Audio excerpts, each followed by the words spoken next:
Memphis wrestling changed in 1998, and now we're going back to relive it all. Gene Jackson, Rob Helt, and Brian Trammell are launching the brand new Retro Wrestling Review Power Pro Wrestling podcast, and they're watching and reviewing the entire run of TV5 Memphis Power Pro Wrestling from 1998 to 2001, every twist, every turn, every wild main event. From the debut episode to the final broadcast, they're reliving it all. New episodes drop on YouTube and all podcast platforms every Saturday morning, with early access exclusively on Patreon. And it all premieres Saturday, April 18th, 2026, exactly 28 years to the day Power Pro first hit TV5 in 1998. Power Pro is back. Well, sort of. Follow us over at facebook.com/retro wrestling review and follow along with us. We'd love to hear your thoughts as well.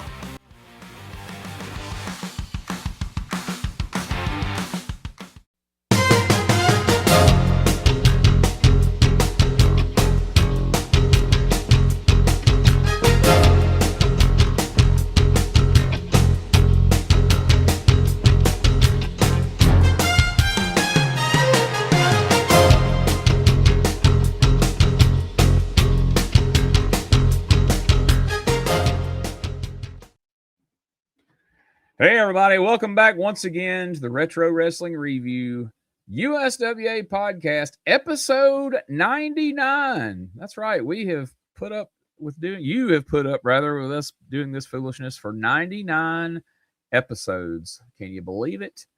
Of course, I'm your host, Gene Jackson, right here at the Retro Wrestling Archive in Gadsden, Alabama, along with producer Smokey behind the scenes, making this all happen. And first off, I've got to welcome my first co-host. He is the vice president of the Boogie Woogie Man Jimmy Valiant fan club, and he's also one of the co-hosts of P3 Radio. It's Josh Briley. What's up, Josh? Oh, mercy, Mr. Gene. We done 99 shows while I got 99 hoes. What you know about that? What's up, man? How you doing? Hey, man.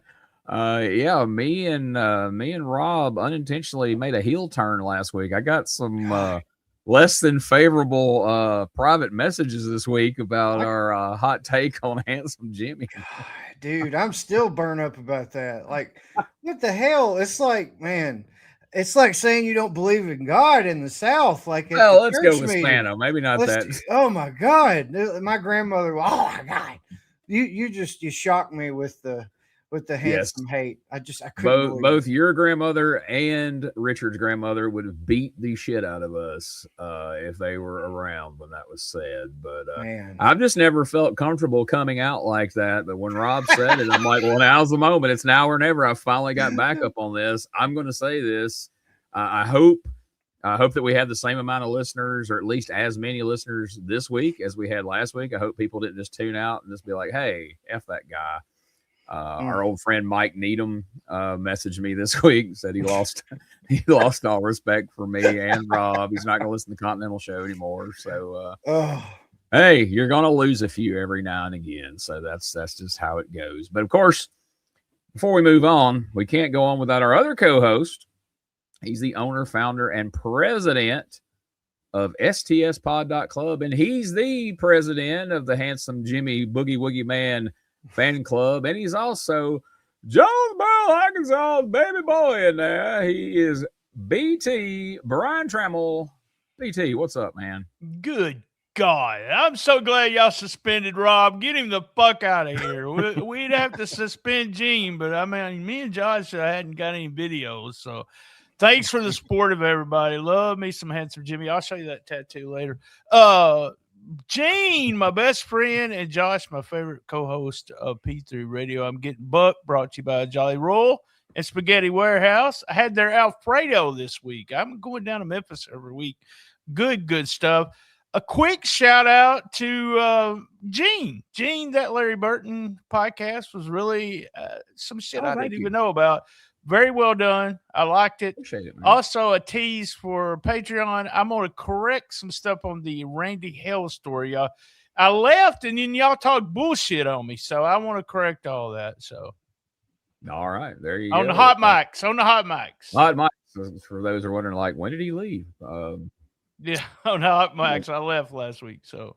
Hey, before we go, I just want to say very quickly a big thank you and a shout out to everyone who came to which by the time this drops, it will be last weekend, but right now it's last night's benefit show in Boonville at the EPW Arena for Bad Boy Burns, Wayne Blaylock, to help pay for his final expenses. That show was originally scheduled while Wayne was still with us. He ended up passing away, but there were some final expenses, gravestone, things like that that's needed.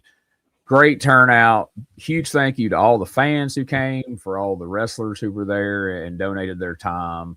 It was great getting to see everybody. I was proud to get to be a part of it. So just thank you to everybody. They raised over $2,300 last night. I know that Chris and Josh and Tony and everybody with the family was just overwhelmed with all the support they got. So thank you all for that. That was really cool. Awesome. So September 14th, 1991, Michael St. John for the first time is flying solo. Dave Brown is on vacation. Corey Macklin wasn't in there. And so he is at the desk all by his lonesome. He lets us know that today we're going to see P.Y. Chuhai in the studio. Superstar Bill Dundee, Jerry King Lawler, USWA Tag Team Champions Jeff Jarrett and Robert Fuller are going to be in the house. And we immediately go to a recap from the Mid-South Coliseum of the chaos involving the tag team titles last week. Christopher Love had thrown some sort of liquid into the eyes of Robert Fuller, so Jarrett is going it alone against the PYTs. The PYTs are double teaming Jarrett, of course, using the advantage they had. Ronnie P. Gossett chases Christopher Love around the ring. Fuller eventually manages to return half blind, and it's just total chaos everywhere. Would you want to have seen that one live in person? I mean, it looked like it was pretty action packed, and yeah, absolutely. Because I would have wanted to see the whole Ronnie Gossett and Bert Prentice thing up close. And for what it's worth, the PYT seemed like they were working pretty decently with Jeff. Like it looked like it was exciting, and I liked the whole blinding Fuller, and then him being able to make the comeback. Down to ringside at the end. It was good stuff. I agree with Josh. I love the idea of, the guy, he's just setting himself up for the hot tags, all they're doing. Yeah. But love it. Jarrett's getting to take all the heat. Fuller gets to hang out backstage until it's time to go and then runs out there. And so I think Fuller said it was alcohol. That's what we call it here in Arkansas. Alcohol was thrown in his face. But I'm like Josh, man, I love this kind of stuff. I was thinking I hadn't seen anyone book anything like this in a long time. It'd be fun to see it on a TV show now, where the guy gets hurt or the guy has to leave or where is they've done that sometimes where the guy's been beat up. You don't even see him at the start of the match. Love that stuff. Loved it. Well, a lot of times they'd get busted open, so they'd come in with their whole head wrapped, bleeding through the bandage and all that good stuff. But yeah, Robert Fuller, not even the good kind of alcohol there. It was the kind that blinds you. And it was pretty smart because if you saw the PYTs on television last week and you're like, these guys aren't going to beat anybody. Well, once you get to the Coliseum, they take out Robert Fuller, and now it's just Jeff Jarrett. You think, oh shit. Jeff may lose the tag team titles, and if we believe what they've been telling us for months, they're going to have to split the team in half if they lose the match tonight. So they were in some real jeopardy once the big Tennessee stud got taken out. But they didn't lose the belts. But let's hear from a backstage promo, I guess, that was shot after the show with Jeff Jarrett, Robert Fuller, and their new manager, Ronnie P. Gossett. Wait a minute, we got a... Chris Love, I came to the USWA because Robert Fuller and Jeff Jarrett asked me to. They asked me to be in that corner of theirs, and I proudly accepted. But there's one thing I didn't do. I didn't quite do my homework on you. I forgot what a low-life scumbag you really are. You threw alcohol in Robert Fuller's eyes. You tried to blind him. I had to help him carry him back to the dressing room. And then I had to leave Jeff Jarrett out there with your goons, your FATs, and even 3 men couldn't get the job done on Jeff Jarrett. True. So I'm going to tell you this, Chris Love, and you listen up loud and clear, because I'm telling directly to you. You knocked me down on that mat, you and your guys, and you humiliated me. You made me look bad in thousands and thousands of people, and that's something you don't do. So this week, I've got you in a match, a 6-man tag battle. And I'm going to promise you one thing, you big fat female impersonator.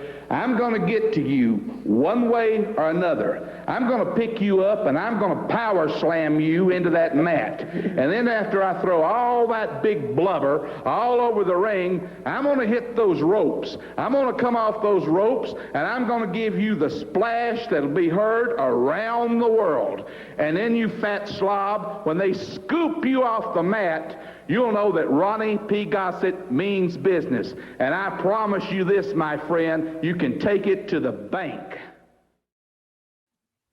Now, last week, I came out as not being a huge fan of Handsome Jimmy Valiant, and everybody was shocked and appalled, and I think it was in a couple of newsletters this week. But I was kind of shocked to find out that the 3 people that are the presidents of the Bert Prentice fan club have absolutely no love at all for Ronnie Gossett, no appreciation for Ronnie Gossett. I was a bit taken aback by that. Let's talk a little bit about that. I mean, I know we talked about it last week, but it's like he's mostly guilty for the same things that Bert Prentice is, and maybe guilty of a few things Bert isn't, and not guilty of a few things that Bert is. I don't know. Defend your stance on Ronnie P and let me know what you think of that promo there. Well, I mean, you can see he's not original still. You female impersonator. That is so just fucking cringe. Like, you already said it once on TV and you're going back to the same old bullshit. And I don't know. Bert is talented in like ad-libbing.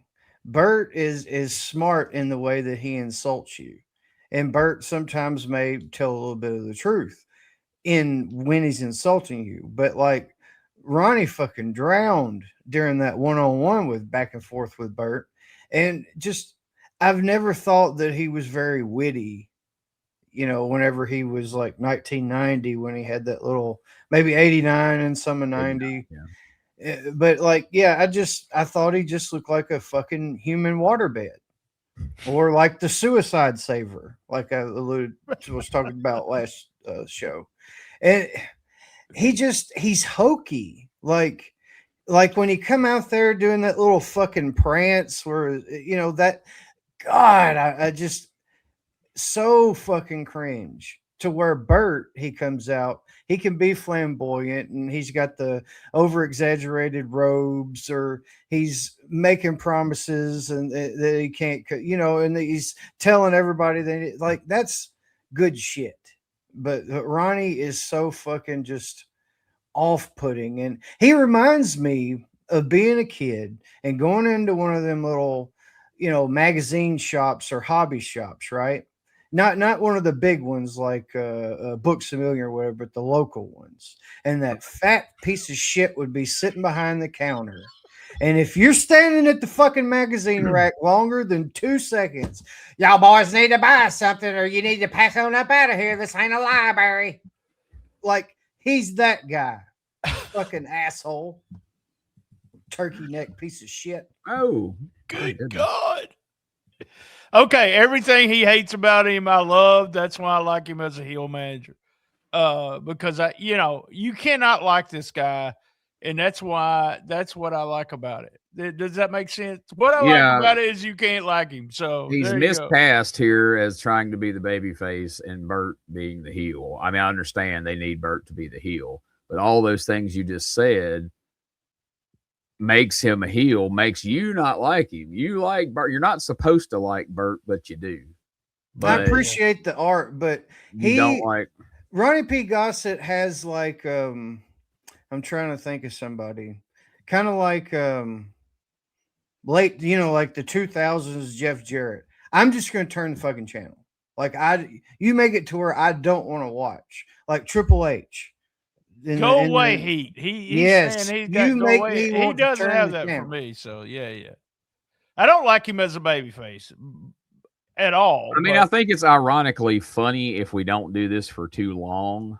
Right. Because I think that it puts Bert over that he's such a heel that this guy can get cheered by the fans just because of how much they hate Bert, or at least that's the theory behind this whole angle, is like, yeah, this Bert's such a piece of shit. People will cheer this motherfucker who has no discernible neck, but is calling him blubber and, all that kind of stuff. But so there you go. I don't know how long this is going to go on, but we know we got one more week of it, and these guys are going to be involved in a 6-man tag team match coming up this week.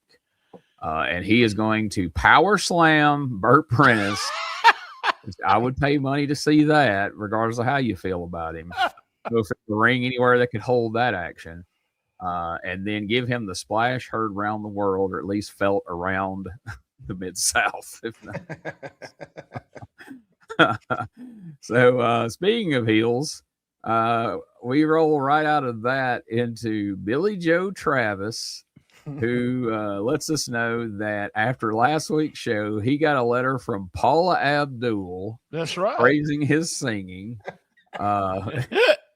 It has her number on it, and Michael. Don't read that out now. Don't read that's that. Right. He goes to read it and show the camera. He's like, no, don't give out the phone number.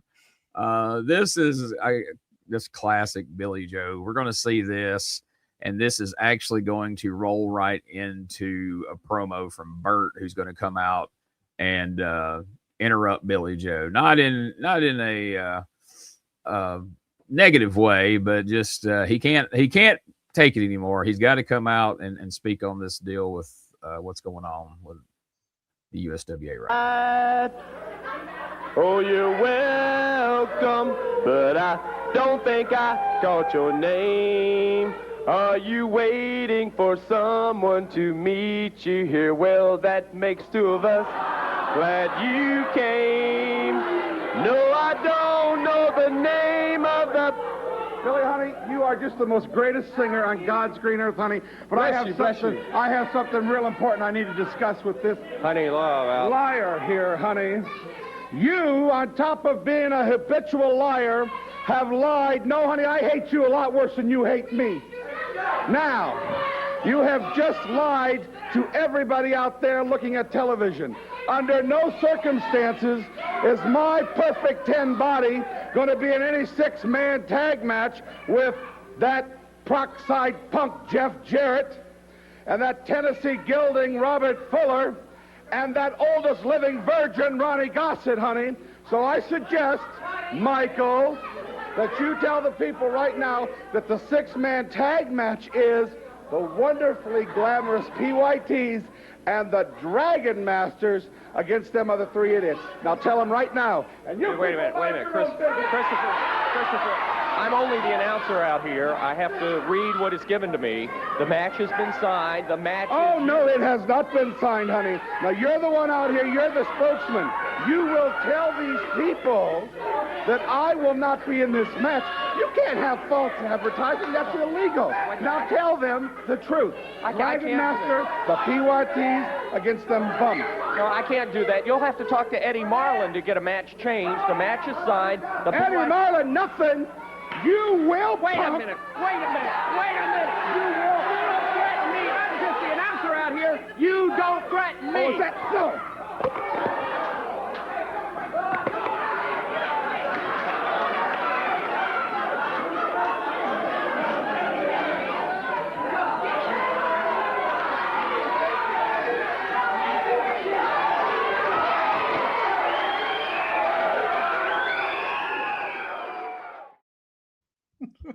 Okay. First of all, you gotta appreciate the dedication of Billy Travis to try to nearly sing entire George Strait songs out here before somebody can stop him. To me, it's funny because, like, if he just sang a verse, it would be kind of funny, but it's that dedication that he just keeps going and going. I love it. This was almost a babyface turn for Bert by coming out and stopping him. If what happened next didn't happen. But what happens is he ends up slugging Michael St. John won't change the card because he's the announcer. Bert Prentice slugs Michael St. John, and I have to assume this is the very first time that Michael St. John has been involved in any kind of physicality in any wrestling angle, or perhaps anything in his life, because as he's being choked, he just throws his hands up over his head and basically plays dead.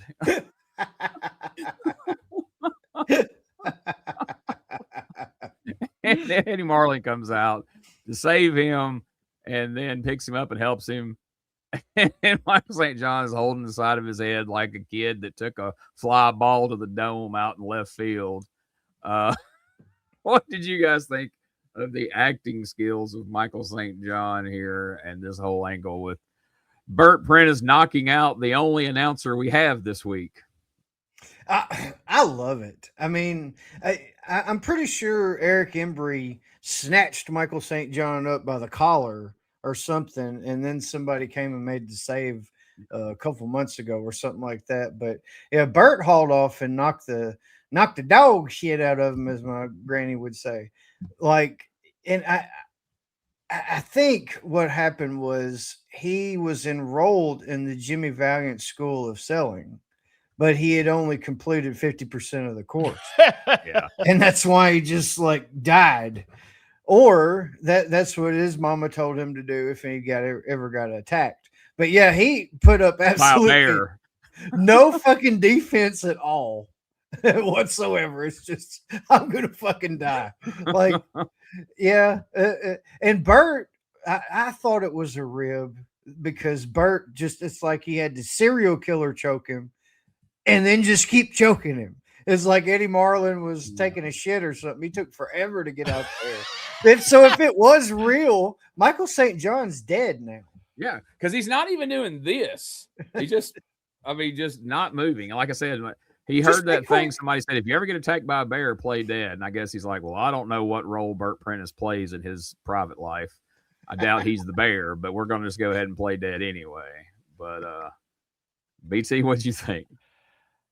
Well, because we know, and I'm the spoiler, what happens with this, and he walks back out, I didn't like it.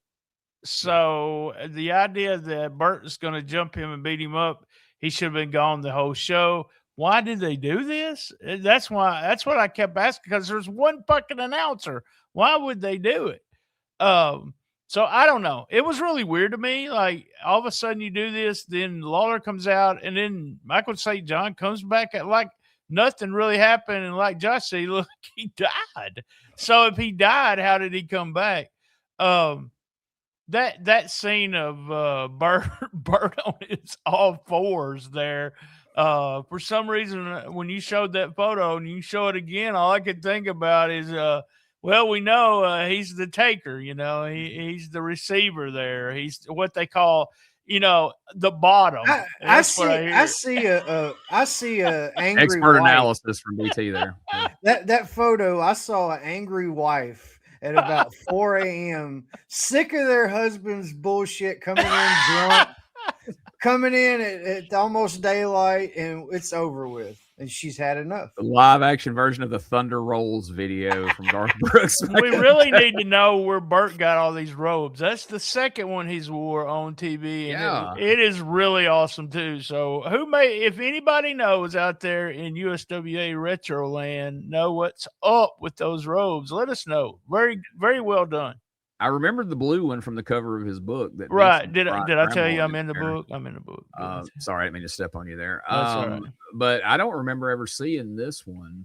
So I would like, if that's still around, that would fit me. I'd like to freaking do play on EPW wearing that robe if at all possible. Somebody can let me know. Never know when I might show up wearing that robe, y'all. It gives me another reason to take off my shirt. So there you go. Look at me, honey.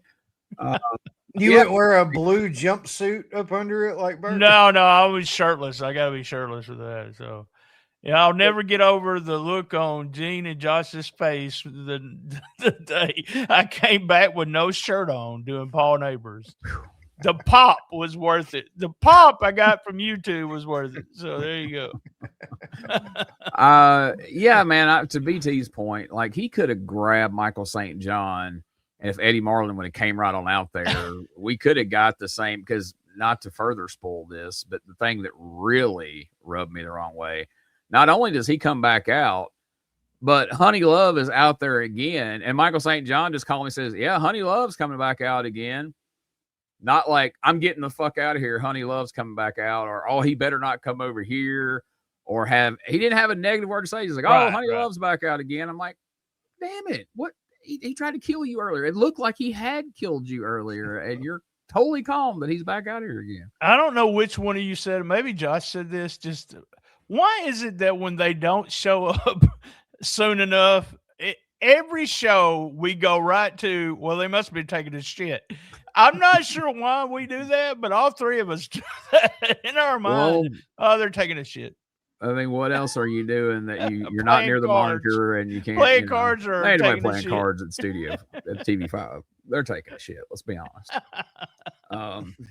So anyway, Eddie Marlin comes and saves the day for poor Michael St. John here, and he'll be back out to say that Love is fined $2,000 and that the match is going to happen, and he threatens Honey Love if he puts his hands on any other officials. Well, we'll get to that. We'll see that here in just a little while, and we'll let you see how that all plays out. But so we get a wild Jeff Jarrett and Robert Fuller match out of here. I didn't clip it. I don't know. Nothing about it really seemed like anything we needed to watch. Is there anything you want to comment about this segment with Jarrett and Fuller? Not really. I mean, it's more of the same, really. It only exists so the PYTs can run in and we can have a big schmoz out there with them. It breaks down. Then we get a promo from Coco Beware. He's calling out BT while he is the president of the Handsome Jimmy fan club. He's the president of the Reggie B. Fine hate club. And so Coco was calling out Reggie B. Fine. He's angry about all these things that Reggie has been saying about him, and he promises that he's going to give him a brain buster. Okay, so I got to come out of the closet about something. Oh, God. Here it is, Josh. We knew this was coming. Do not like Coco Ware. What the fuck? What the fuck? I like the old version of Coco Ware. Even as Stagger Lee, I liked him tagging with Bobby Eaton. But I never liked the WWE version with that stupid fucking bird, Coco Beware. So there you go. I'm sorry. We're getting some hate. We'll get some hate for that one. So, wow. So, all right. It's been a big couple of weeks here on everybody's feeling empowered here on the high 90s episodes. I feel better now coming out of the closet like that. And I did search 2 fat guys fighting on Pornhub. Wait. That's a Patreon story. So there we go. Wow. I mean, so, BT, there's 2 guys in Memphis wrestling that he doesn't like.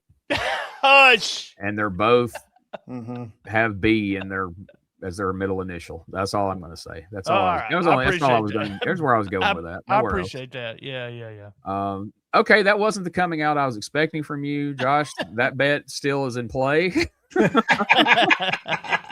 forget which episode that you're betting on, which one I'm betting on. We got to go to the paperwork. We actually signed a paper. Richard is holding that for us.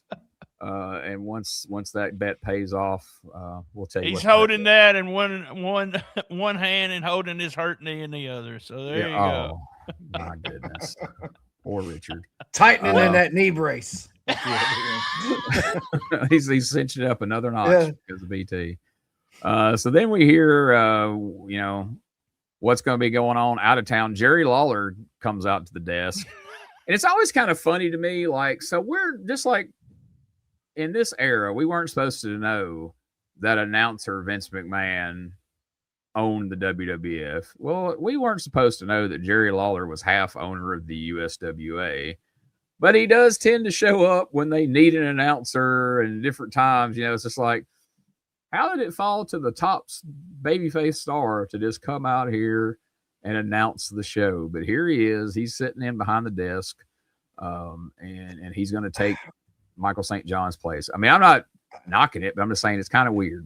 How do you, in your mind, Josh, how do you make this make sense? Okay, he's the top dog.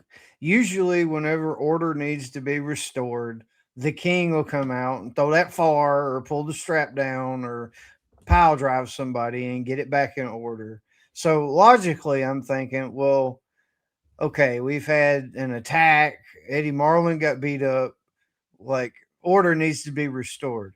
And also, this motherfucker still has the Jerry Lawler show every Sunday. You know, so he is a show host. So logically, to me, then it needs to fall on him if Dave's not here and Michael's injured. I mean, who else has announcing experience? I get that. I kind of, you know, I wasn't even thinking about the Jerry Lawler show, but yeah, you're right. I think you're right with that, but it just annoys the fuck out of me. And I don't know why. He's coming out. Only thing he's really doing is trying to put over his shit mainly. And you know, it's so awkward when Michael St. John comes back out. It's just so awkward. You sure you were okay? I was just like, yeah. He's not brain dead, so. Well, as a kid, like, I didn't distinguish really a difference between Memphis, WWF, WCW, and Continental and all these. To me, it's all wrestling. It's all an equal playing field. So in my mind, when Jerry Lawler comes out and takes over hosting the show, I'm like, well, I feel like if on Superstars of Wrestling Saturday, if Vince McMahon got knocked out by the Macho Man, all right, brother, I'm going to take over the commentary, dude, and run this show, brother, until Vince wakes up. Or, you know, you're not going to be watching WCW and Tony Schiavone gets taken out. I guess I'm going to come out here and take over this show with David Crockett until Tony Schiavone show. I mean, that just would never fucking happen. But yet in Memphis, here's Jerry Lawler, the king, on here hosting the show. Yeah, this was the weird week to do this. It would have been better if they'd done it when Dave was there. So, yeah, but let's go back and take a look at what happens when we get a confrontation here between Eddie Marlin and Honey Love. Oh, is that so? That's right. And you think you're big enough to do that to me? I am the man to do it. I'm the one people are buying tickets to see, I don't honey. care who you are. Oh. If you ever lay your hand on anybody else in the company, you will be fired, gone, completely. Well, I'm not leaving. So what a great six-man tag match it's going to be. Don't. How dare you touch me? Get out of here. You do not touch me.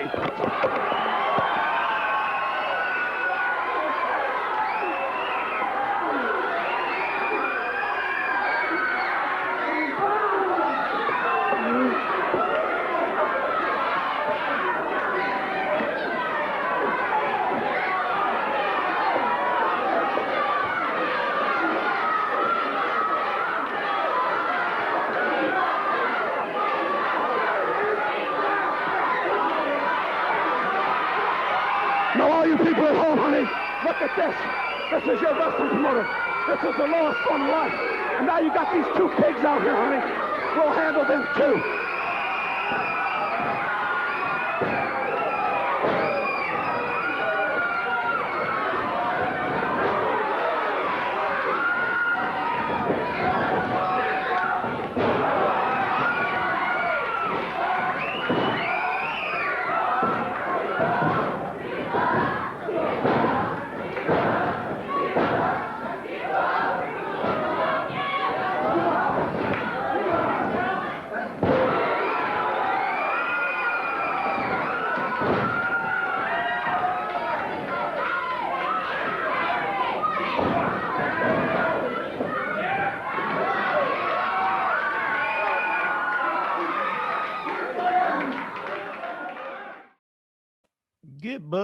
Get bug. Okay, so a couple of things. One thing I want to say right from the jump. In the black trunks from certain angles, that dude looks just like Dusty Rhodes. I agree. The other guy looks a little more like Doug Summers with his build in the black trunks, but running past the camera on the way out there, you're like, wait, Dusty Rhodes here? Oh no, that's Randy Rhodes. Second of all, Eddie Marlin states specifically, if you ever lay a hand on another USWA official, you will be fired. Gone. Hard. Within moments, Bert Prentice slaps the glasses off his face and he just beats Bert up. Bert's not fired. He's not gone. Why would you even say that? You look like a dipshit because you just went back on what you said. I'm sure the wrestling logic that someone could apply, I'm sure if I asked Josh, this is probably what he'd say. Well, Eddie Marlin attacked him. They kind of cancel each other out. So we're just going to call it a draw on the unprofessionalism here. But it did just feel weird because as soon as he slapped Eddie Marlin, I'm like, well, fuck, Bert Prentice is fired. No, he's not. But it was funny to see the star of the show get his glasses slapped off his face by Bert Prentice. Like, boy, Bert's on a roll today. He ain't having none of this shit. But, boy, Eddie Marlin was wailing on him. Them forearm shots looked stiff, son. Like, he was bringing it. We always have fun with fired up Eddie Marlin being the man here. But that's begs the question too. Eddie Marlin's the matchmaker. He's the office guy. Why would he not come sit at the desk and be the freaking stand-in host? By logically speaking, we all know that Jerry Lawler's better at talking and hosting a show than Eddie Marlin is. But you would think logically the guy in the suit would come out and take over for Michael St. John after all that happens. But instead, for a moment, Bert Prentice had taken over the show after that ruckus. When Michael St. John, his hair was out of sorts, and he almost looked like a different guy when they first cut the camera over there to him. It's like, honey, it's a completely different look for him there. He looked like Charles Lee Ray from the beginning of Child's Play. Well, he's trying to get away. Man, that was an obscure reference there. Damn, that's a deep cut, as they call it. Nice. Well, watch the front of the movie. You'll see what I'm talking about. I know. Yeah, I'm just like, where did that fucking come from? So from there, we're going to see a clip of last week's Jerry Lawler and Dirty White Boy taking on Eric Embry and P.Y. Chuhai, Phil Hickerson. For fans of the Texas persuasion, this has got to be a pretty weird sight to see Eric Embry teaming with P.Y. Chuhai because they were sworn enemies out there in Dallas. And that was, the height of the USWA world class, tearing the banner down and all that came after Eric Embry defeated the very heel P.Y. Chuhai with his manager Tojo. But I thought, well, we haven't seen any, significant clips from the Coliseum. Let's take a little bit of a clip from this match last Monday night. 45 to wrestle, 15 pounds. Anthony, double clothesline. Tags out with the king. Lawler coming in, firing off on both Embry and Hickerson. Lawler goes outside the ring. Nails Tojo Yamamoto, puts him out. Gets the metal flagpole. Anthony, big power right. Going after the flamboyant one. Anthony. Power slam on Eric Embry. Tony Anthony, Billy Joe Travis out of the dressing room with a guitar. Just explodes it. It's off the top of the head of Tony Anthony. It's chasing Billy Joe Travis off out of the ring area. Look out, Lawler. Embry in with the guitar. Nails Lawler over the back of the head with it. Embry with the end of the guitar. They've broken off over Anthony's head. Has a sharp end of it. Driving it down into Tony Anthony. Billy Joe Travis in. Jeff Jarrett coming in. Robert Fuller coming in. Clearing them out of here. Now, another reason I wanted to air that particular clip is because if you watch this show in order, in the first 10 minutes, we hear the card for Monday night, and they announce there's going to be a tag team rematch with Lawler and the Dirty White Boy taking on Eric Embry and P.Y. Chuhai in a Guitar Lumberjack match. And at first I'm thinking, oh, what the fuck are we got guitars involved? And Billy Joe Travis is not in this match. Like, what are we doing? Well, you see this clip and you're like, oh, well, all right. I kind of get it. Billy Joe got involved. He busted the guitar over Dirty White Boy, knocked him out, took him out of the situation. And we're going to come back. Hold that thought. I'm gonna ask y'all what y'all think of this, but don't comment on the later altercation that happens, because I want to hone in on that when we get there. But just this clip of the match that you saw from last Monday night, what'd you guys think of it? Thought it was kind of random that Billy Joe just shows up and interjects himself into it, but you know, these things usually play out in the long run. But yeah, kind of a head scratcher there at the beginning. But yeah, the only thing in my you know, that I would have deduced back then, I would have thought, well, Billy Joe has been in Texas. They were both in Texas. Maybe it's the promotional thing. I don't know. It seemed odd, but if you didn't watch, but that's the only thing I could tie together. Yeah, I just thought he's in there because he's a heel, and he was probably going to be involved in the match coming Monday night. That's kind of what, you know, they always do that, and they may have changed the booking. And you know, if they tell the time, I'm always listening. They had a hot tag at 15 minutes, so we had the main event go about 15 minutes. I never realized that these, you know, last week we had a Coco Ware match with 6 minutes. I never even realized, even when I went to the Coliseum, that some of these matches, even the main events, you know, were 16, 17 minutes and it was over with. And it's just weird to me. Even, you know, we've had 7-minute main events, but it's all about, you know, it's all about the build up for the match and really about the finish. So, you know, you can do all the build up on a Saturday morning, and you can do a 2-minute finish if you want to. If you want to, you can do 2-minute finish and get the story done. So, or advance. They advanced the story on this one. Right. So then we get a promo from Eric Embry. This is a video promo. He's got a headband on there. So it looks like Tommy Rich. Jesus. A little bit. He does there. Calls out Tom Pritchard. He wants to have a midnight meeting with him in Dallas. Tom knows the place. That sounded almost, I don't know. Anyway, I would have expected Bert to be inviting people to midnight meetings at a known rendezvous location, not necessarily Embry and Pritchard, but that's their business. Then he starts talking about, you know, the interference Monday night and how they're going to destroy Lawler and Dirty White Boy with guitars. I didn't clip this one. I mean, it wasn't a bad promo, but it wasn't anything that stood out from the hundreds of other promos we've played of Eric Embry this season. Is there anything that stood out about it, you guys? You think maybe we should have watched it, or anything even worth noting here before we move on? I don't guess. I mean, like you said, the only thing kind of was that, yeah, meet me at the old hangout. You know where I'm talking about.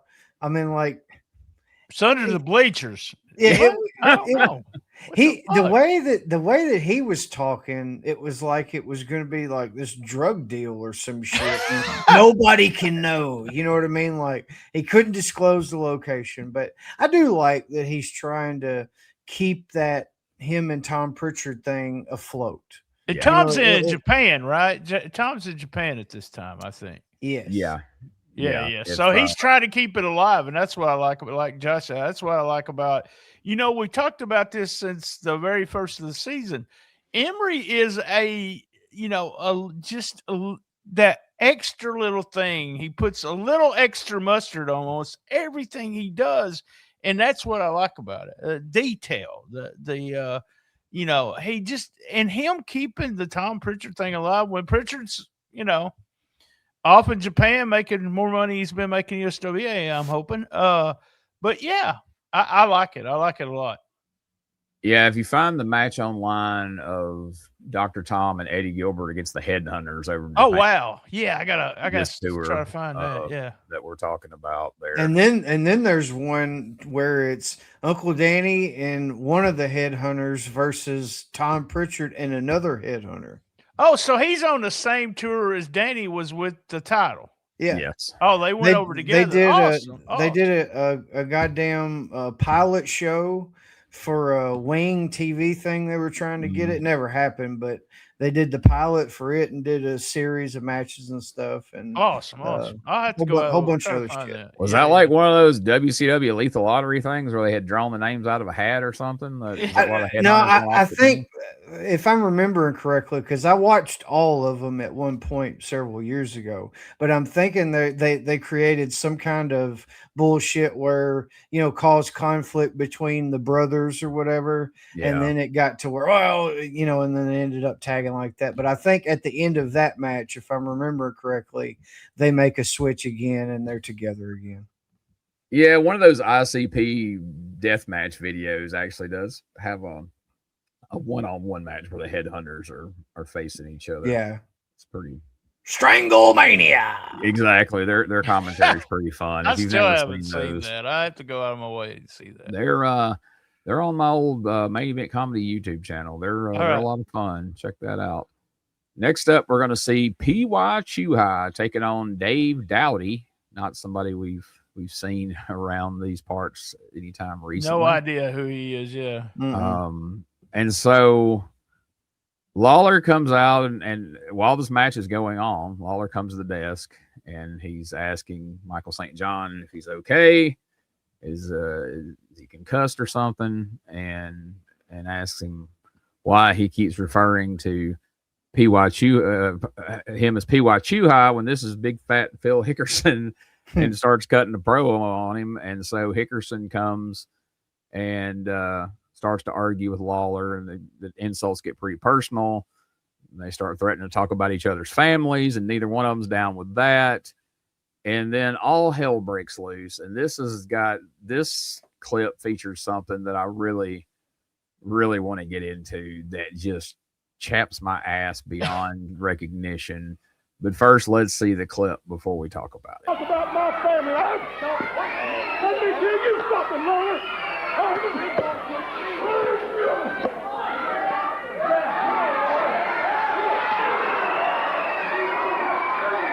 Lawler and Hickerson going at each other now. Holy crap. Lawler just nailed Hickerson. Oh, there's Billy Joe Travis. Oh, with the guitar. Lawler going after Travis nailed him with the guitar. P.Y. Chuhai Pearl harboring him from behind. Or Phil Hickerson, as Lawler called him. Holy cow, double team on Lawler. Here comes Phil Dundee. Superstar Billy coming to Jerry Lawler's rescue. Travis and Dundee locked up Hickerson and Lawler. Here comes Bull Payne and Samantha. Bull Payne and Samantha. Samantha's got a belt. Samantha's got a belt. She is waylaying Bill Dundee with the belt. Lawler being double teamed by Travis and P.Y. Chuhai, and Samantha is waylaying Dundee. Here comes Dirty White Boy. There's one for Bull Payne. Dirty White Boy. Now Dundee's got the strap. Dundee going after Bull Payne. It's gotten crazy in the studio. Dundee has chased Bull Payne out. In the meantime, Lawler with a chair on Billy Joe Travis. Dundee chasing Samantha with that belt, and he is letting her have it. It is a madhouse in the studio. Billy Travis up over the desk. Bull Payne on Dundee. Here come the PYTs. They're going after Dirty White Boy. Christopher Love is back out here. Lawler and Hickerson still paired off. It is crazy in the studio. We've got to get some order here. Here comes Jeff Jarrett and Robert Fuller. Jarrett's got a can. Going after one of the PYTs. There's one for Hickerson. What a brawl. Completely out of control. The fans are on their feet. The wrestlers all over the arena here, all over our television studio. We've got to get some help out here to get some order restored. Robert Fuller in the ring with one of the PYDs. Jeff Jarrett in the ring. Lawler has got Billy Joe Travis. In the meantime, Bull Payne and Samantha. Now Dundee's got that strap again. Hickerson nails Dundee. There's Dirty White Boy nailing Hickerson. Billy Joe Travis being nailed. Dirty White Boy Tony Anthony. Lawler, Jarrett, Fuller. Finally, we're getting some folks out of here. After the first strapping that Dundee had taken from Samantha at the end, he was not fixing to let her whip him with that belt again. He was going to kick her, do whatever he had to do.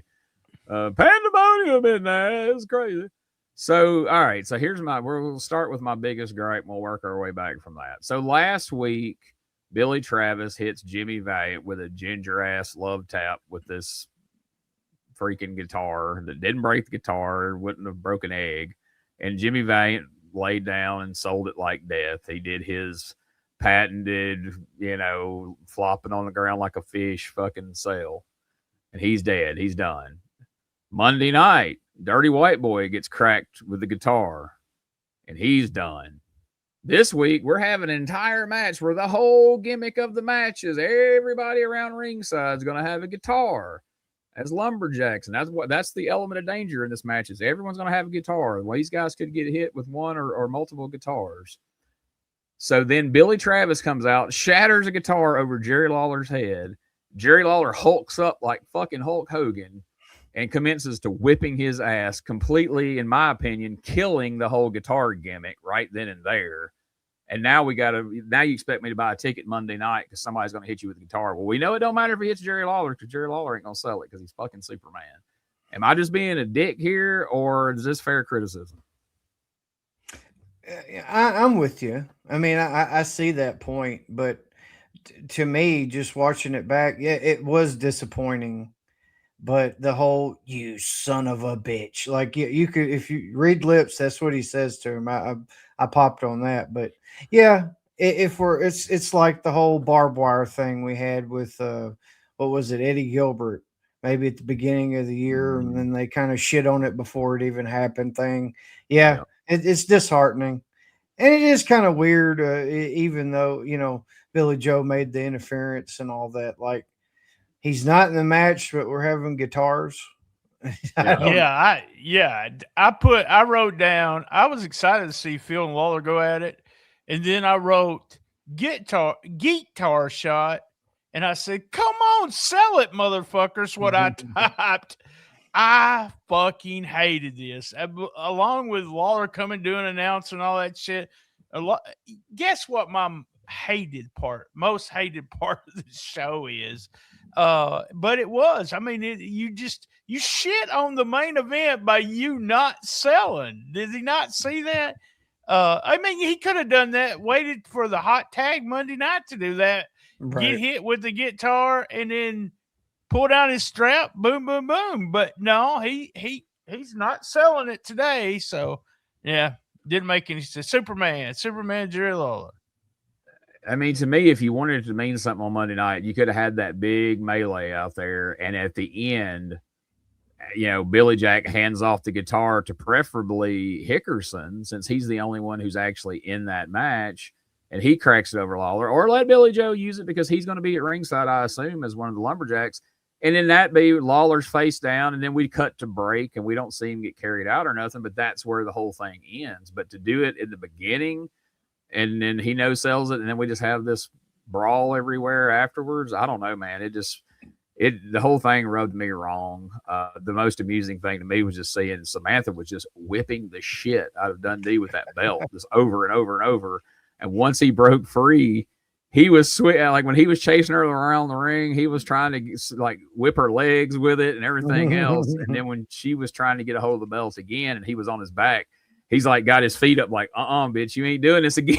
You are not hitting me again with that belt. This is not happening. Yeah, but I think psychologically what ended up happening, we've talked about it. What happens in the end is like Robert Fuller, the heel Robert Fuller at the beginning of the year, she whipped him till he said, "I love you, Sam." Apparently she did because, we don't want to spoil anything else either. But yeah, love it. I'll tell you another thing that caught me right from the beginning too is like I've been punched by Bill Dundee a couple of times. When he came running in and punched Billy Joe with that very first punch, I said, "Boy, I know that mug was stiff." He's running full speed and just pow, he blocked Billy Joe upside the head. And man, some of them blows from Hickerson and Lawler there in the beginning, looked good too. But that's what I hate about the guitar thing is like you got me, you had me in it for a minute, and then when he gets hit with the guitar and then Hulk Hogan's it, I'm like, bullshit. But anyway, we get a promo from Lawler and Tony Anthony. They're putting over the lumberjack guitar match, and they're telling Ember he better not show up, and they're fired up after everything that just happened. Then we get a promo from Bull Payne and Samantha, and we really hadn't heard. We heard from the Texas Hangman a couple of times, but we really hadn't heard from Bull Payne yet. So let's get a little sample of a promo here from Bull Payne about Bill Dundee. And Bull Payne and Samantha costing superstar Bill Dundee the World Light Heavyweight title on that trip to Japan. And Dundee and Bull Payne are going to engage in a match this week. Superstar! I got to say something to you, boy, and I want you to listen, and I want you to listen real close. Now, we whooped you good, didn't we, boy? But what kind of a sick man are you? He's pulling out that belt and taking it off Samantha. Well, let me tell you something. It's a sick individual that likes to whip a woman. But guess what? We got a surprise for you, punk. You bring it on. Because I'm going to beat you. I'm going to beat you so hard, you're not going to even recognize yourself. Your old lady won't recognize you. It's over for you. Remember that, Dundee. It's over.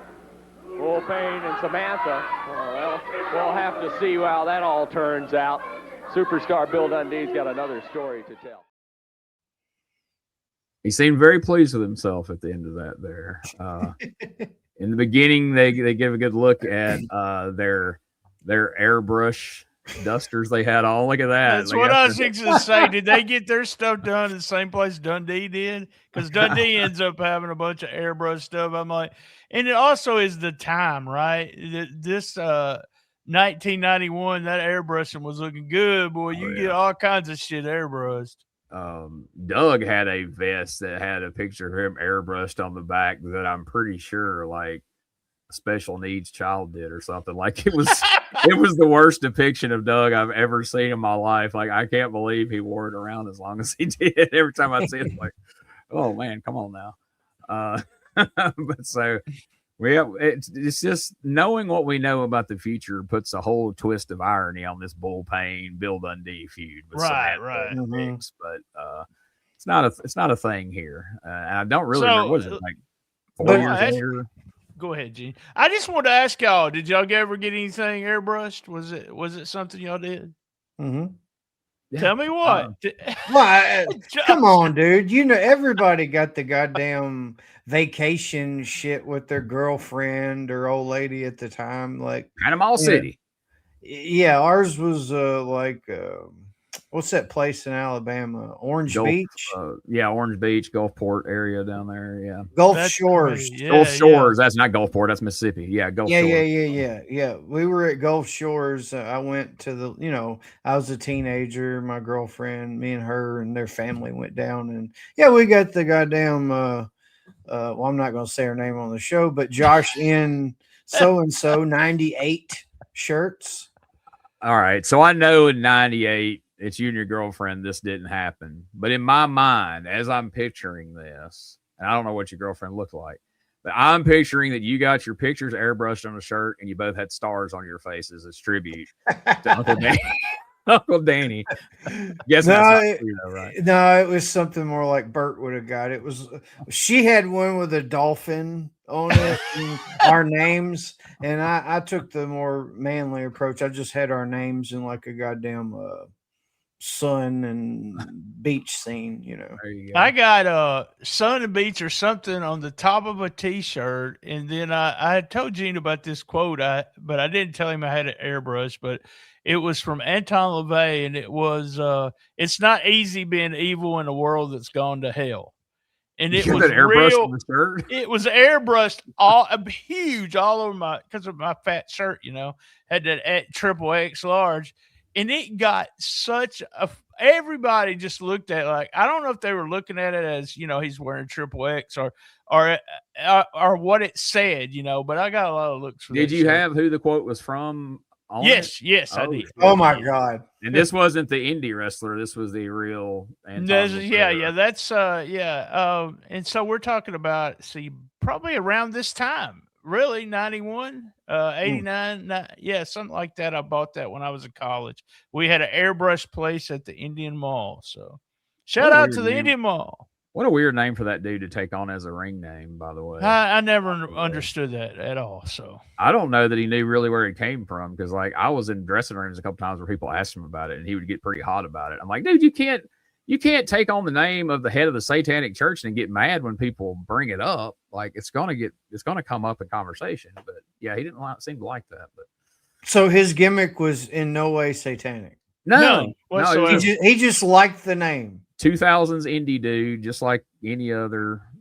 He looked like a smaller version of that era of Ricochet, where he had like this long straight hair, like Ricochet looked like when he first started before he got jacked and shaved his head and all that, or lost his hair, whatever the case may be, since him being bald is such a topic of discussion these days, apparently, for whatever reason. Anyway, that's a whole nother era of wrestling. We'll move away from that. What about your airbrush now? Come on, Gene. What did you get? Oh, it was just like my name and like a beat, like picture of the beach. Oh, okay. Anything. Yeah, there was nothing entertaining about it other than just you get there, you had to get it done, right? I mean, yeah. I mean, in that time period, you had to get. If you went on vacation, I was in college during that time, so no vacation for me. So it was almost like proof you went. Like if you told people you went to the beach and you didn't have an airbrush shirt, they're like, "Did you really go to the beach?" You're just saying that, you know. So yeah, that was your proof right there. So, next up, so this was amusing to me the first week, and now we're the third week here, and Dutch is still leaning into this Stan Hansen thing. Like he's even harder. Exactly. Like he's doing a promo for Monday night. So poor Dutch, he comes in to be in Lawler's corner as Lawler's having to wrestle the Dragon Master. Now Lawler has moved on, and poor Dutch is left to wrestle the Dragon Master. And again, we've only seen like 30 seconds of a Dragon Master match, even when he was unified world champion. But from what we saw, and knowing what we know about Dutch Mantell, I know he was not excited about these matches. Not at all. And this is why I'm sure he has this whole premise for this promo, because what are you really going to say about this 7-foot stiff for, 2.5 minutes? So he comes up with something completely different. I know we're clip heavy, but we got to see a little clip of this, because this is classic Dutch Mantell, just having fun while promoting Monday night's match. But let me tell you one thing right now. Getting back, I'm waiting for the call from Stan Hansen, and getting back to Dragon Master. Yeah, I can beat him. I can beat that long drink of water, because there's a call. Wait a minute. I'm glad you got the cameras here. Wait a minute. Keep it running. I know what it is. I know it's Stan Hansen calling me right now. Wait a minute. Here, I got it. Stan Hansen hotline. Stan, is that you? Oh, Eddie Marlin. What a disappointment. Yes, Eddie. Yes, Eddie. Yes, Mr. Marlin. Yes. I know what it feels like to be bald-headed. Yes. How? I was a baby once. I didn't have any hair. I know what it feels like to be bald-headed. Yes, Eddie, I know what I'm doing. Of course I do. Wait a minute, Eddie. Eddie, wait. Eddie, let me tell you this. Eddie, you know, really, you look a lot better with short hair. Really, you do. Yeah. Yeah, well, see, it makes you look younger. What about Paul Neighbors? You're right. Take more than a haircut to make him look younger. You ain't kidding. But hey, Eddie, I'm doing an interview right now. I ain't got time to talk to you. I got to get off this phone. And first of all, I sort of resent you calling me today. First of all, you're implying I don't know what I'm doing. Second of all, you're infringing on my Stan Hansen hotline. Because Stan Hansen, I'm waiting for a call. What if you were on the line here and Stan Hansen called and got a busy signal, then I may not hear from him. Or one of my little dusters call and they want to tell me where Stan Hansen is, you'd be on the phone. Well, what? Bye. You know, that's all I got to say about it right now. But if anybody sees Stan, let me know, because I wish Stan would be there. Next time, honey, love, I see you, I hope Stan Hansen comes walking through the door. If anybody sees him, please tell him to show up and help me. And that's all I got to say right now. I got to go back. I'm waiting on my call right here. The line about, of course, I know what it's like to be bald. I was a baby.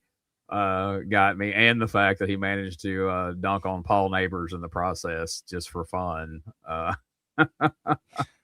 Good stuff.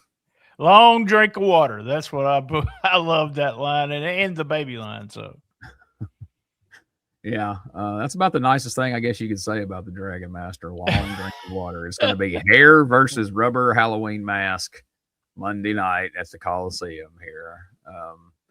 We'll talk about later whether or not this is something that would get you guys to buy a ticket. Although I think I know the answer. We're not going to speculate. Spoiler. Up next, Superstar Bill Dundee takes on Tim White. No, not the referee from the WWF that had the friendly tap bar and escorted Andre the Giant all over the country. This is a different guy.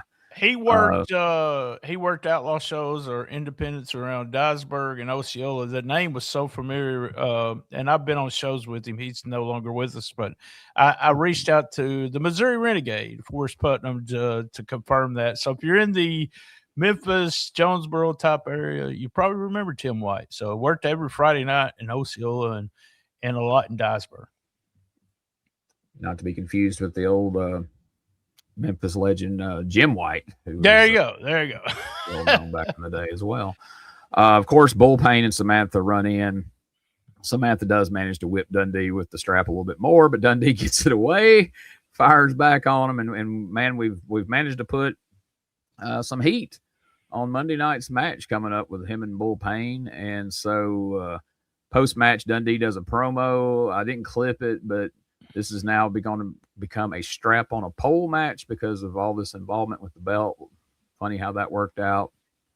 But it does add some stakes Monday night, and it does, for my money, does put a little more interest in that match for me at least. So I like it. Main event.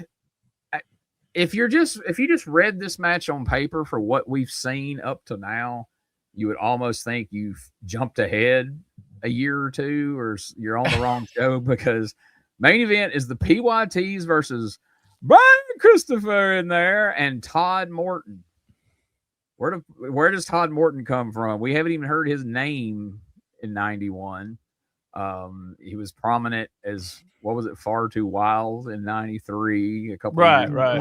Here he is, teaming with a not yet ready for prime time Brian Christopher. He's moved away from, he's not exactly the new kid, but he's not the Brian Christopher we would come to know. But pretty good little match here. Of course, Jarrett and Fuller run in, and it turns into a brawl. It's one of those shows like we had a lot of in 93, where almost every match was just whoever they're wrestling on Monday night, you already knew before the bell rang they're going to run in.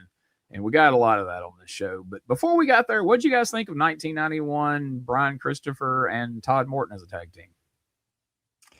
I felt like it was going to be another one of those just get destroyed deals. And, the new kids, from what I remember, like, they weren't just winning all the time by any means. They were taking the L's and occasionally a win or two. But, yeah, I thought this was just so the PYTs would have somebody just to maul, and Bert could get some interference in and try to get a little bit more fuel to the fire. But it seemed like it that, you know, they traded some stuff. Even Brian got some shit in it. I was happy that they didn't also, you know, the DQ in this one, I didn't mind so much because I don't know if I'm trying to be retroactively protective of Brian, but you know, it's like, don't beat him now, you know. I don't know, but I like the way it ended that way. You didn't have to make either of them take the pinfall. Yeah. I like Brian Christopher and Todd Morton. By the way, Todd Morton is one of the very few people that refused to do my podcast because he was not going to break kayfabe. So there you go. What year is this when he's protested? Yeah, recently. I mean, like within the last year and a half, he did not want to talk because he was not going to talk about. He wasn't breaking kayfabe at all. So there you go. Did not like this match. I don't know. It felt like everybody was trying to get in their shit. It felt like I was watching AEW. And I understand not killing Brian Christopher and Todd Morton, but it would have been kind of fun if they would have followed getting heat on somebody and making a hot tag, and then had Fuller and Jarrett jump in. Because I'm like y'all, I wouldn't have killed either one of these guys. Every time I see Todd Morton, now Ricky did train this guy, right? Yeah, I was gonna say it was a little harder to beat Todd here because he was still in his "Honey, I Shrunk Ricky Morton" phase. So you couldn't just go out there on Memphis TV and pin a guy with bandanas on that had rock and roll down the side of their tights. For some reason, I always see him also at Dundee, and I don't know if Dundee actually helped train him or not, but I know it wasn't like. So you think of these days and you hear so-and-so train somebody. Right. And there's a school and they're there every day. And it wasn't really that. Like, I think Todd Morton kind of broke in, trained with Bill Dundee, but then Ricky Morton kind of took him under his wing and would train him before shows and worked with him and tagged with him in some places. But it wasn't the traditional, like from start to finish, Ricky trained Todd and that was his protege type thing. I was going to ask who trained Todd Morton, and I thought that was totally stupid because Morton, but I can see Bill Dundee in his training too. So it's just like, I just kept looking at that and I said, man, I think he wouldn't have answered that in the interview. He would have kayfabed that. Well, he did Wolfie's show back a year or so ago. And I want to say that when Dundee did have a bit of a school going on, and basically as Jamie tells the story, Jamie was the crash test dummy for people Bill was training. Like Bill would stand outside the ring and be like, try this, and they'd do it to Jamie, and Jamie would just take bumps from all these Kevin people. White did that later on, did he, Josh? Yeah. That's how Richard got trained. Yeah. Well, in the early goings, that's how Todd got trained through that. And I think Jamie would tell you, I helped train Todd Morton, type thing. So that's funny. Wasn't going to break kayfabe, but good for him. He didn't know me either, so that might be the reason why he didn't know who I was. But he was going to do him part of Memphis in May, or something with Ricky. Ricky was on the podcast. I was going to do Todd, Ricky, or something like that. And he just wouldn't do it because tagging with Ricky Morton, it's you still got to be marking out. Ricky Morton's in fucking tag, and learning so much when you're in the ring with Todd or in the ring with Ricky or Bill. So he turned out to be a really he's a small guy but a really good worker. Well, that's in that era that him and Robert weren't tagging, right. And so. Kind of like how Bobby and Jackie became the Fantastics. Like posters would just say the Rock and Roll Express in these little towns in Tennessee, and then you get there and it'd be Ricky and Todd. Right. But I'll tell you something I didn't learn until just probably like 2 years ago, that when Buck Robley had that short-lived like NWF promotion, I think it was in Louisiana, he had a Rock and Roll Express. Oh, and it was Robert Gibson and Bob Holly. What the fuck? As the Rock and Roll Express. There was they only did like a couple of TV tapings. It didn't really go anywhere, but I never knew, even through trivia, that for a brief period of time, Bob Holly was one half of the right, and he had the outfit and the whole 9 yards. And You can go to Armstrong Alley on YouTube, and those shows are there. Didn't we have a fantastic ones also somewhere where it was Terry Taylor and Bobby Fulton? Is that right? Yeah, yeah. I think that was in that little promotion over in Georgia where they had sent cornet, or was it Chattanooga? It might have been Chattanooga. Yeah, it might have been Chattanooga. Yeah, where they had sent like cornet, and they had the fantastic ones, and they had like Frank Morrell and some of them. And it it's a fun little. It didn't last long, but if you can find it on YouTube, it's fun to watch. It's out there. It's definitely out there. So right now, let's take our podcast commercial break. Then we'll come back. We'll see what the card's going to be for Monday night, and we'll see what these guys think.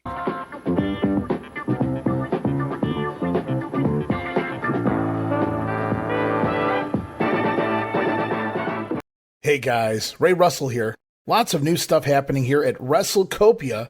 If you haven't checked out our website at WrestleCopia.com, it's a great way to keep up with the latest episodes of all of your favorite Copia programming, from the Wrestling Memory Grenade to Regional Wrestling with the Territory Talk, the Wrestling Stoop with the legendary Bob Roop, and of course all of those programs also available at your favorite podcast streaming platforms. And if you want to stay up to date with everything going on in the Copia world, all the latest news, random thoughts, fun videos, pictures, and more, make sure to join the more than 33,000 followers over at Facebook.com/Wrestling Grenade. Don't be left out. And last but definitely not least, it's what keeps the entire machine going. I'm talking about Patreon.com/WrestleCopia.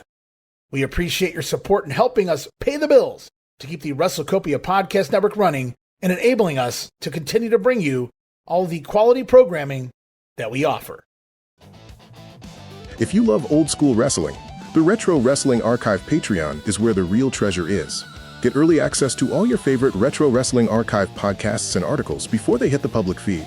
Unlock exclusive Patreon-only shows, watch-along videos, and bonus content you won't find anywhere else.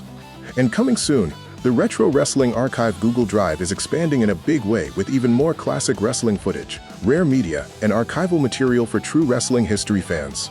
If you're serious about preserving the history of the territories, this is where you belong. Join the Retro Wrestling Archive Patreon today and step inside the archive.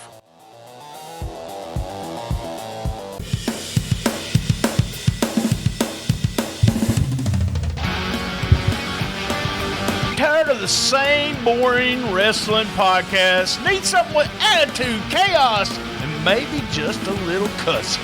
That's stspod.club, and we got it all covered. We've got wrestling weirdness with WTF News Desk, 5-minute time limit, and the Southern fried brain of me, BT, stirring the whole ship. We also have rolling into Memphis every week about the current Memphis wrestling. Interviews, hot takes, and wrestling outrageousness so wild it might get you banned in 12 states. That's right, it's SDSpod.club, or search all podcast catchers for Shooting the Shiznit, where wrestling podcasts grow chest hair. Not sure what that meant. Love my mama.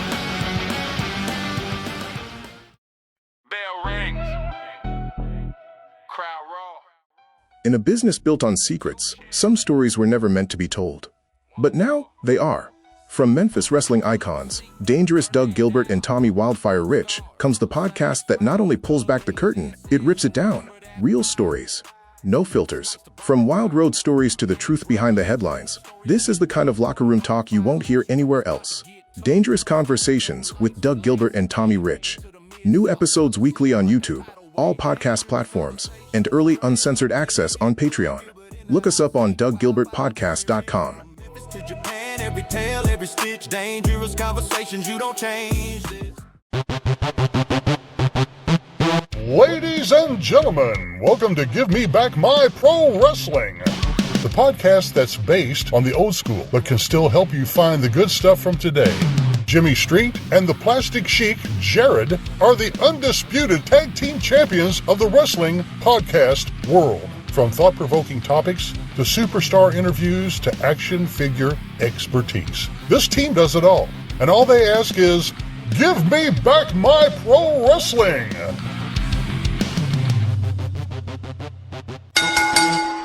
every other Thursday, wherever you listen to podcasts. All right, guys, let's see what all this happening today was leading up to. Monday night at the Mid-South Coliseum. Coliseum. Boy, I'll tell you, beside that six-man tag opening action, you'll see MC Slammer in action. He'll go up against Awesome Kong. After that, Billy Joe Travis in a match. You see him there with that guitar. He may have to buy a new one after today.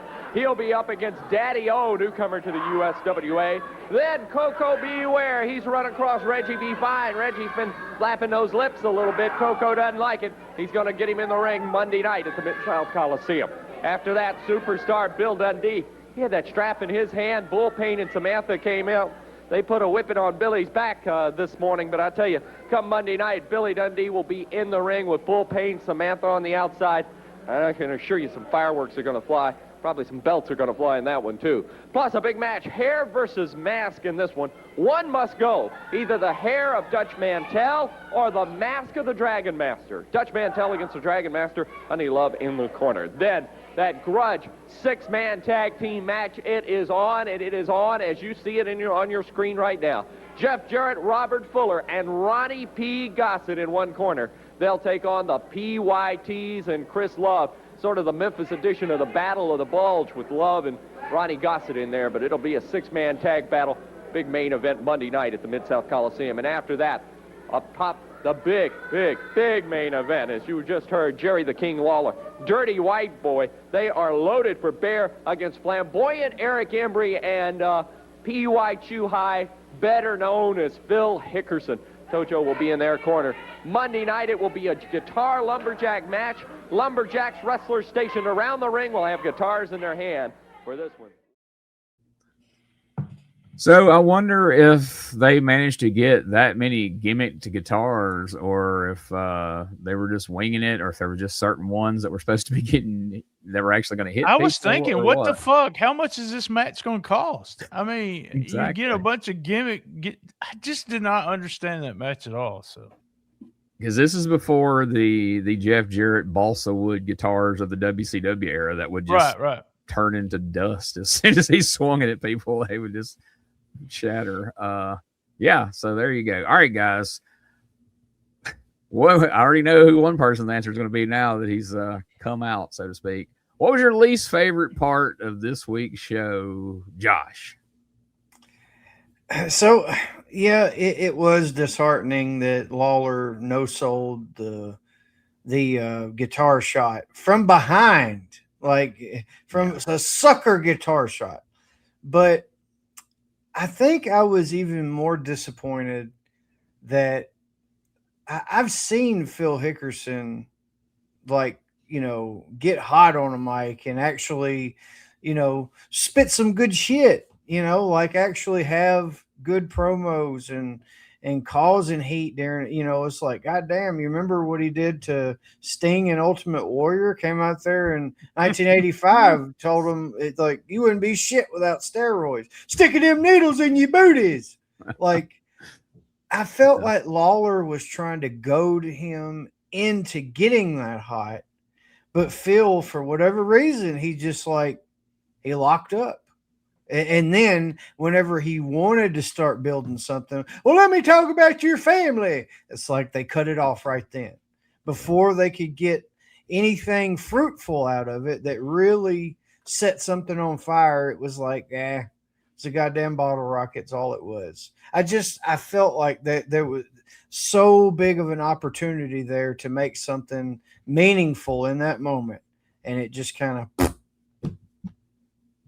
I agree with you on that. And Lawler, coming out doing announcing, and Lawler no sell and all of that just wrapped up in one. I'll just say my least favorite was Jerry Lawler on this show. So, yeah, I'll back that up a step to the Bert attacking Michael St. John. Michael St. John is basically dying in the process, and then coming back out later to be able to finish the show. So our disappointment are all kind of tied together. But most everything in the show is somewhat tied together, it feels like. So not surprising. What was your most favorite part of this show? It's got to be Bert Prentice attacking Michael St. John. Like, even though Michael essentially no-sold it at the end of the show. Well, yeah. he oversold it to then come around and no sell it, which is Yeah. weird. I think he did make a comment though in the main event. Bert came over there and said something at the desk, and he said, "Well, it'll be more than $2,000 next time, buddy," or something to that effect. But still, he tried to fucking murder you, and you came back out there. But at the situation at hand, I laughed and laughed and laughed and laughed till my fucking head hurt. I'm talking about I had to go take aspirin. I was scared. I was stroke level. I was laughing so hard. And, regardless of what you feel about pro wrestling, what is pro wrestling? Is it a bunch of moves? And I got to do this goddamn 540 splash or I ain't shit. Or I've got to do this. No, it is about entertainment. That's all it is. And whatever they're trying to go for, and it was entertaining. I laughed my ass off. My favorite part is that leather strap, either Dundee spanking her with it or her spanking Dundee with it. I don't have to say anything else after that. So there we go. I can't believe. So I was surprised. I thought you were going to say your least favorite part was the Coco Beware promo, since you came out and admitted that you're not a fan of Coco Beware or any part of Black Wrestling. But yeah, so that'll be the match. That we're about to ask the question, but we know if BT does say he's going, we know he's going to the concession stand during the Battle of the Bees, Reggie B versus Coco B. But here it is. Josh, are you buying a ticket to go see this card Monday night? Absolutely. I'm going, and I'm going to have my own denim duster, and I'm going to have my hair cut like Bull Payne. I'm going, and I'm going to get Dutch to get me in for free, so it won't cost me anything to go. So he'll have me a seat at roll call, or he'll just let me in through the back door. So there you go. But yeah, I'm going. Bert will let you in through the back door too. Good God. We done determined he's the bottom there after that scene. You put that picture up, and all I could think of was Bert doggy style. Good God, there's something wrong with me. There is something legitimately wrong with me. I just want y'all to know that. I'll admit that. If you want to hear more about that, read Bert's book where BT is mentioned in there specifically concerning. Oh, man. So y'all want to hear about the Mid-South Coliseum? You ready? Sure. All right. Mid-South Coliseum on 9/16. We have Memphis drew 1,000 people again. As Awesome Kong drew with Brian Christopher. Billy Travis beat Daddy O. Does anybody know who Daddy O is? I scoured the internet and couldn't find nothing. Right. Coco beat Reggie B. Fine. Bill Dundee beat Bull Payne in a whip on a pole match. Dutch Mantel pinned Dragon Master in a hair versus mask match. And Dragon Master was unmasked. And they said his name was Gary Jackson and real name Gary Rich from Virginia. That sounds weird. I'll go with Jackson or Rich is he's related, not real, but using my name. So yeah. The PYTs beat Jeff Jarrett, Robert Fuller, and Ronnie Gossett. Does that mean they have to? But it was by DQ in a match where Gossett was no help to Jarrett and Fuller. I don't know what that means. We'll see that next week probably. And in the main event, saw Jerry Lawler, Tony Anthony beat Eric Embry and P.Y. Chuhai when Travis accidentally hit Chuhai with a guitar. Oh, no. That Thursday night, they had a spot show in Scottsburg, Indiana. Me and Gene's been doing 87 and all over the southern part of the United States. So where's Scottsburg? Is a 6-hour trip if you're living in Memphis. Most of them lived in Nashville, about a 3-hour trip. On a Thursday night, Robert Fuller beat the Bruiser. Jeff Jarrett beat the Dragon Master. Eric Embry beat Dirty White Boy. Dutch Mantel beat Billy Joe Trap. All single matches except for the main event. Bill Dundee beat Bull Payne, and then we had Dirty White Boy, Jeff Jarrett, Robert Fuller come back to beat Eric Embry, the Dragon Master, and the Bruiser. And I want to ask you, Gene, how many spot shows have you done like that where you wrestle in the first 2 matches and then you come back in the main event or the feature match? I always did that with my tag team guys. So Yeah, and if there was too few people, you would do like a 6-man battle royal after you did a tag match. I know. I hated battle royals. Oh, I know. I did too. But I said, eliminate me first. Get me the fuck out of here. Yeah. If anybody listening to this has any idea who Daddy O was, I'm curious. Curiosity of who that could have been. And poor Brian Christopher having to wrestle Awesome Kong to a freaking draw. But that is the progression in Memphis. This dude, less than 6 weeks ago, Awesome Kong was the world champion. He beat Jerry Lawler. And within 6 weeks, he's going to a draw with Jerry Lawler's son in the opening match. And Brian's not even being pushed yet. It's you can have a dramatic rise and a dramatic fall in the old USWA territory for sure. And of course, we knew Dirty White Boy and Jerry Lawler was going to win because those guitars weren't going to have any effect on Lawler unless they could hit Dirty White Boy with it. We do know they killed Dirty White Boy dead. So there you go. Lawler's a big, huge Superman mark. So there you go. That's why right there. There you go. Well, that's it for this week, guys. Let's talk about this week over in the world of stspod.club. Every day we do Shiznit Minute to talk about the current wrestling scene. Been doing it for 3 years and have not missed one day. Yay. We did Rolling into Memphis this week. Huge Memphis wrestling this past week with whether you like him or not. We had Vince Russo and a storyline ending where Marco Stunt that was, I saw it coming, but the fans had a real good fun time with it. 5-minute time limit coming this Tuesday, talking about WrestleMania. And I promise you, I got half a WTF news desk to come, and it's coming out this week. It won't even be news, and no one will remember anything by the time I get it out. But I don't want to miss it. It's one of those shows we haven't missed for years. So there you go. You'll get it. I promise. All right. And then that moves us on over to P3 Radio. Producer Smokey, get ready. Get your finger on the button to start. Let us know when you're ready for the 1 minute timer here. All right. 4 out of 5 hoots. I'm ready. Episode 453, titled Don't Attack Me, a.k.a. I'm Not a 40-ounce Getaway. God, I laughed till I cried on that one. They got a new podcast coming out. Richard and Josh does. It's called Chafing Ain't Easy. It will be out on their feed. It should be pretty fun. Richard revealed in the weirdest shit ever that he wears a singlet when mowing the yard. Like it was the goddamn cure to chafing. I have no idea. I'm scared of that comedy show, by the way, after Richard started talking about shitting on people's heads. Richard played some copy. Pal. Richard played some copyrighted music, and God, it was horrible. Richard needs a knee replacement. We've talked about that. And also, I got heat with Richard again because he didn't like SD Jones or Outback Jack. Oh, Richard, come on. They talk about eating in the parking lot. Josh, we've all done it. And cried a couple of times while I did that. Richard talks about quitting there was a fly. Quitting USWA podcast. Oh, fuck. Well, the fly stepped on your time. Finish that. I swear the fly almost got in my mouth. By the way, Bob Barker was a racist. You're like, I've heard that.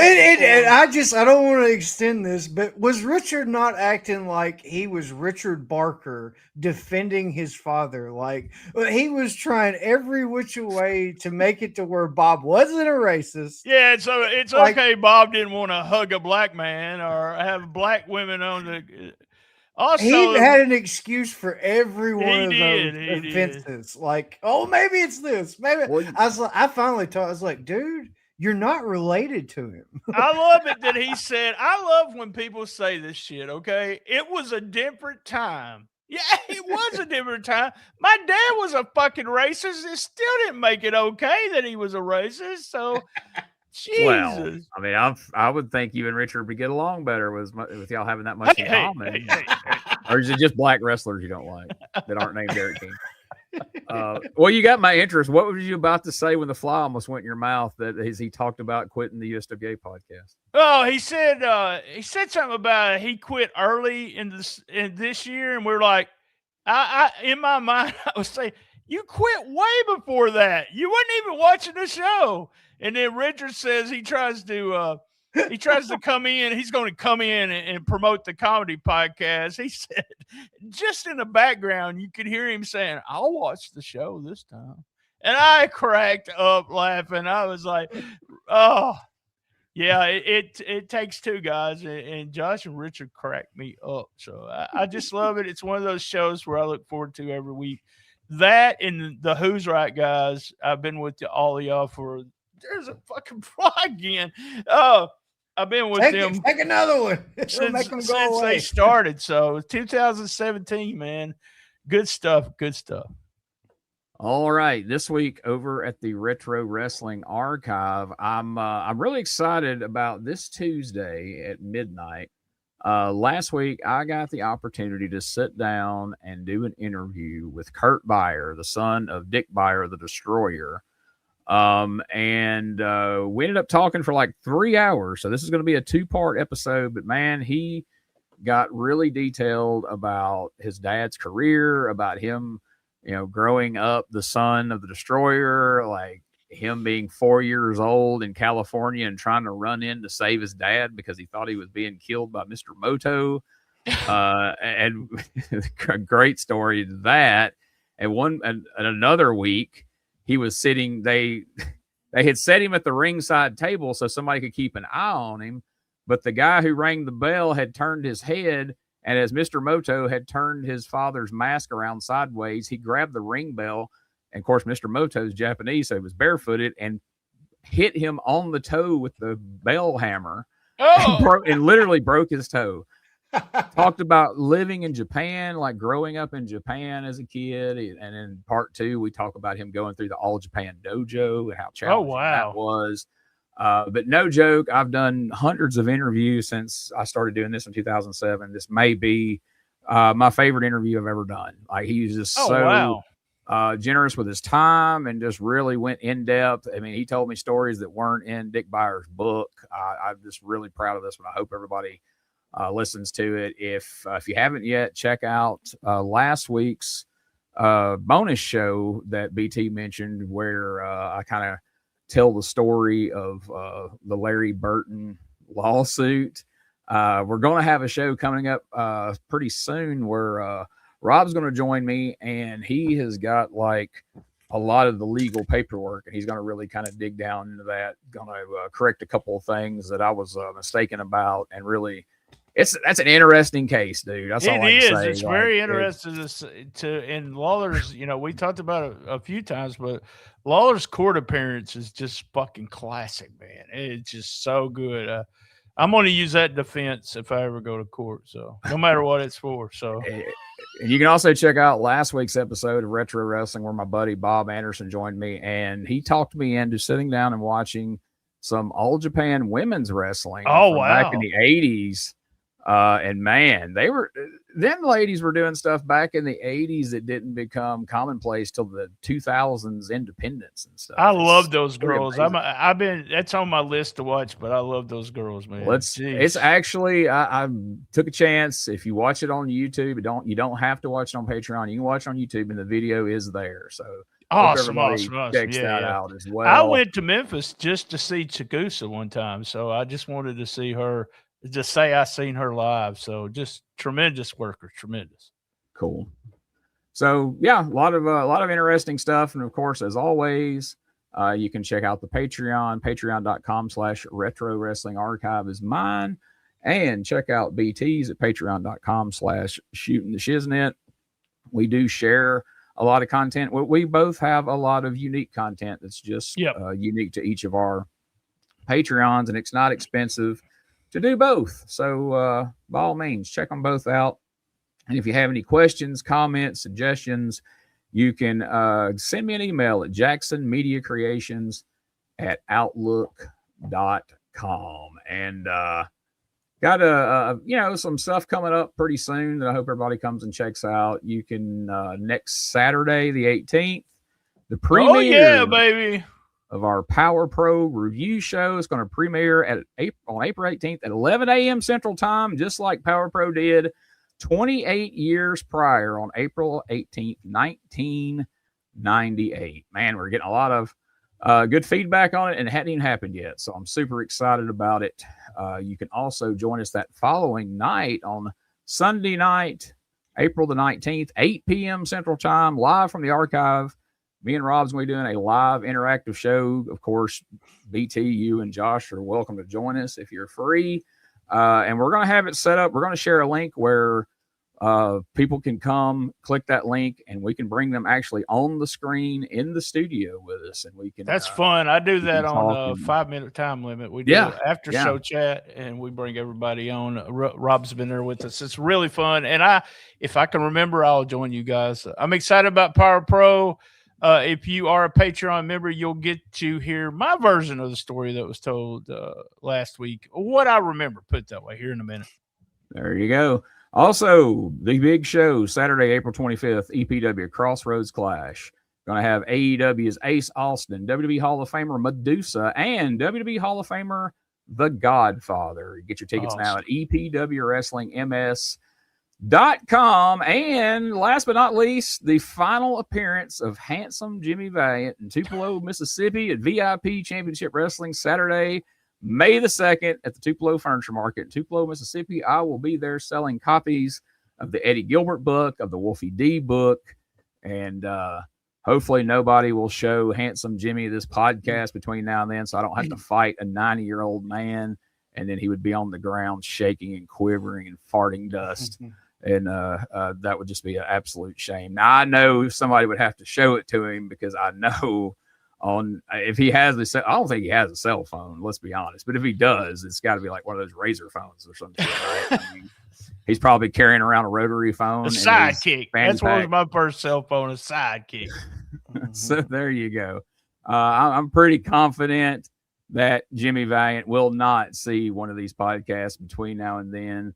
But if he does, I would have to pay him $40 to speak to me, so we won't have any problems. I can guarantee you that. So, for Brian Tremmel and Josh Briley, I'm Gene Jackson saying we'll see you next week for another episode of the Retro Wrestling Review USWA podcast.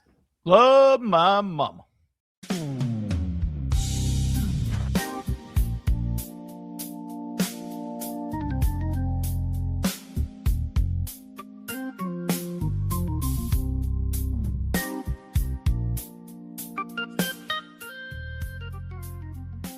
Hey, we all know the voices that rule the wrestling airwaves, don't we?